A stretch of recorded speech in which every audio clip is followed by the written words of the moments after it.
Iran में महंगाई से त्रस्त जनता का विरोध प्रदर्शन रुकने का नाम नहीं ले रहा। तेहरान की सड़कों पर जनसैलाब उमड़ पड़ा है। ईरान के करीब 50 शहरों में सरकार के खिलाफ नारेबाजी की जा रही है। देश के आर्थिक संकट से उत्पन्न अशांति की लहर आज 11वें दिन भी जारी है। इससे पहले बुधवार 7 जनवरी को ईरान में कई जगहों पर सरकार विरोधी प्रदर्शनकारियों और सुरक्षा बलों के बीच हिंसक झड़पें भी हुई थी और इसके वीडियो भी सोशल मीडिया पर वायरल हो रहे हैं। लेकिन अब इन सब के बीच सवाल है कि क्या ईरान में कोई ऐसा विपक्ष इस समय मौजूद है जो वहां के सुप्रीम लीडर अली खामेनेई की सरकार का तख्ता पलट कर सके, क्योंकि जबरदस्त विरोध हो रहा है सरकार का। ऐसे में सवाल उठना लाजमी है कि क्या ईरान में भी तख्ता पलट होगा। हम आपको सब कुछ विस्तार से बताते हैं।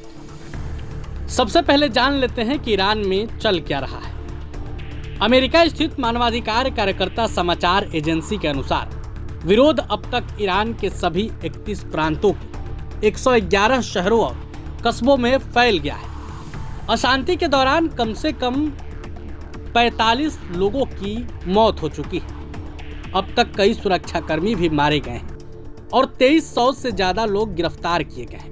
ईरान की अर्ध सरकारी फार्स न्यूज एजेंसी ने दावा किया है ईरान के दक्षिण पश्चिम शहर लाउडेगन में हथियारबंद व्यक्तियों ने 2 पुलिस कर्मियों की गोली मारकर हत्या कर दी है। वहीं निर्वासन में रह रहे ईरान के पूर्व क्राउन प्रिंस रेजा पहलवी ने पूरे देश में हो रहे विरोध प्रदर्शन की सराहना की है। दूसरी तरफ अमेरिकी राष्ट्रपति ट्रंप ने कहा था कि अगर ईरानी सेना नागरिक प्रदर्शनकारियों को दबाती है तो अमेरिका हस्तक्षेप करने के लिए लॉक एंड रेडी है।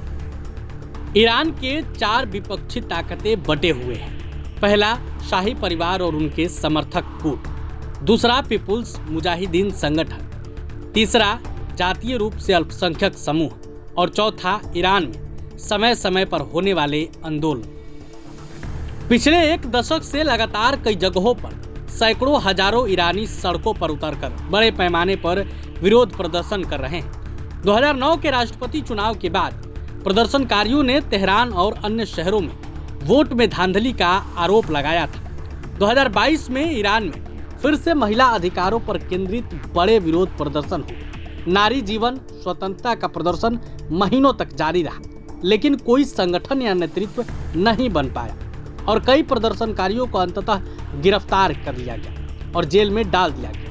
अब इस बार का आंदोलन आर्थिक संकट के मुद्दे पर हो रहा है, लेकिन अब देखना होगा कि क्या इस बार के आंदोलन में कुछ बड़ा होता है, क्योंकि आंदोलन दशकों से चल रहा, लेकिन अभी तक तख्ता पलट जैसी कोई भी संकेत सामने नहीं आया।